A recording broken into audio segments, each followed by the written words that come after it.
Assalamu alaikum and hello. I'm sorry for the grand entrance. All right, my talk is called Instagram from Catharsis to Community. I am a firm believer that social media is a wonderful place to foster and nurture international communities that would otherwise be impossible, but this wasn't always my line of thinking. For example, in 2013, I was convinced social media was taking over my life and turning me into a cyborg. At that time, I was doing my Master of Education, and one of my profs wanted us to do a bit of a social experiment. She said we had free rein in doing a month-long project. The only stipulation was we had to pick something that would be personally beneficial for our well-being. So a few of my peers decided to eliminate foods like gluten, some took up barefoot running, and I decided to eliminate social media.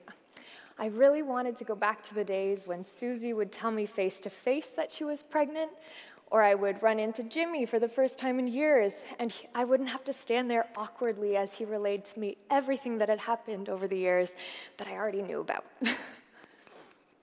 So I was really excited about this. I was a huge stickler for it. I kept my phone out of the way, and I wanted to look people directly in the eye when I was conversing with them. It was very exciting for me.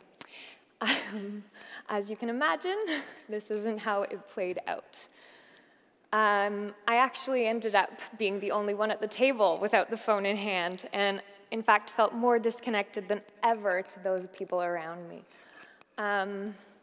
It was really unfortunate, and it was really saddening to me. But the one thing that project did, although it didn't afford me more social intimacy, was it afforded me more time to invest in myself, which unfortunately I didn't actually put into play until about 2 years later. That was about 2015, and this was a very difficult period in my life. I was going through a ton of challenges, and I was really struggling with my sense of self and place of belonging. So there was a moment of awakening for me. I was brushing my teeth one day and looking in the mirror, and I actually looked up into my reflection and physically jumped back because I didn't recognize my reflection. I didn't know myself. I was a stranger to myself. And this was very alarming, and it made me realize, how was I expecting to connect to all of these people around me when I'd lost such connection to myself? So I decided to pursue introspection. I used to be a person who wrote fanatically. I'd race through journals, I'd write poem after poem, story after story, and that had really waned in that period of time. I'd been on autopilot. So I decided to return to writing. I was very nervous about this because I knew I'd have to relive some of my hardest days, and I didn't really want to do that. But I did. I knew it would be a bit of a Mary Poppins bag of what I would come to discover as I wrote. I'd either get, a breakdown or a sense of relief, and I got my fair share of both. But all in all, I definitely was on the right path to healing. When I was doing this, I decided I would pursue seeking a community that would understand the need to write and be creative, but also to go deeper and find meaning in everything. So I joined a poetry class, and it was run by a wonderful person, and it was once a week, which wasn't nearly enough for me. And the people I was in the class with were wonderful, but we didn't collaborate and create as much as I wanted to. So what I did was I just focused on the writing outside of this class. I bought 2 typewriters because they don't come with apps, so they couldn't be distracting. And I wrote piles of poems, and I didn't know what to do with them. It was really a great purge for me, and I, like I said, was really starting to feel like I was healing personally. But I'd really cut myself off from the people around me from that disconnection before, and I'd also felt like I'd been hurting for so long that I'd kind of ruined those lines of communication with them. So I needed to find people who were empathetic. So what I did was, I had heard that a bunch of people were turning to social media to write.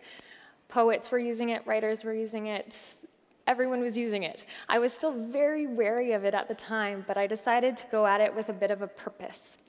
So I signed up anonymously, because at that time, anonymity meant honesty for me. And I signed up to Instagram under the pseudonym J. Birdsmith. It was terrifying. I thought I'd be ridiculed out of the place.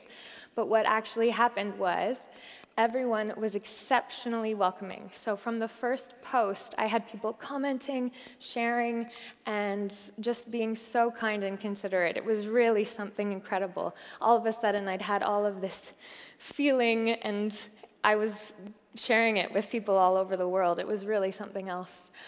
Before long, I forged some friendships with some poets on there, people who I'd read their books before and was so amazed at them, and was now having these very fluid conversations with them so willingly on their end. It was amazing to me. The word nerd, as I'm often called, was very happy.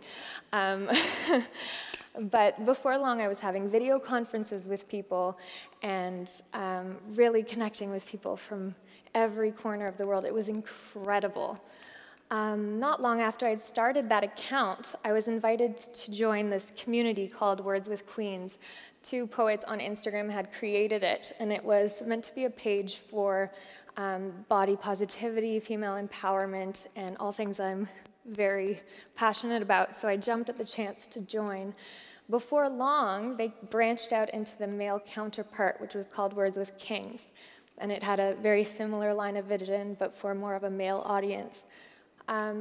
Generally speaking, the vision of these pages was to empower not only the poetry community, but everyone who would be reading it. And it really took off. It was incredible. We decided to create, lo and behold, we didn't know that this would happen, but we put all of these 60 at the time contributors onto a WhatsApp conversation.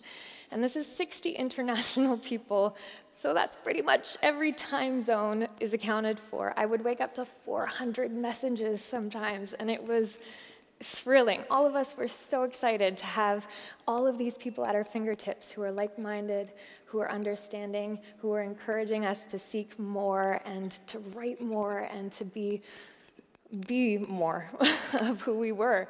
It was fantastic.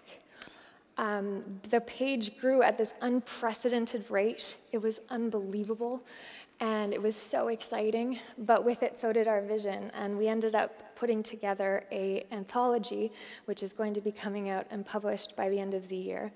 And also, many of the contributors, including myself, ended up putting together a collection of their own. And as a team, we really kind of came together, edited each other's work, decided, ooh, this is probably not going to fit, helped with the formatting, everything you can imagine. It was stupendous. This community really helped me become more authentic, more aware of myself, and I really, truly don't believe I would have had the opportunity to be published myself or to have become more aware of my place of belonging offline as well. So my anonymity was kind of short-lived. My pseudonym, J. Birdsmith, isn't much of a pseudonym, given that my name is Jacqueline Bird. But I figured if I just didn't tell anyone, no one would find out. Unfortunately, with more attention to my page, for whatever reason, Instagram has an algorithm that starts to put suggested pages of people in your area, so I started having people prying, hey, is that you? And I kept going, no. Darn it, it is me. I was really embarrassed at first. I was really nervous about how people would react to it, but what I found happened was people were very excited and proud of me, and they really were glad that I was pursuing my passion like that. And what actually happened with my relationships offline was that they became more intimate because people realized I was willing to go to these deeper places and oftentimes uncomfortable places that people shy away from. So that was a positive.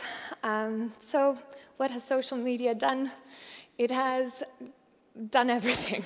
I went from an amateur writer with limited readership to someone who's read all over the world. People have tattooed my words on them. They've written them and painted them on their living room walls. They've shared me around the globe. I wouldn't be here today if one of the wonderful coordinators of this marvelous event hadn't asked me on Instagram to be here. I'm just so grateful. So what I hope you take away from this speech is that I hope that you pursue your passions purposefully and that you always remain open. Thank you very much.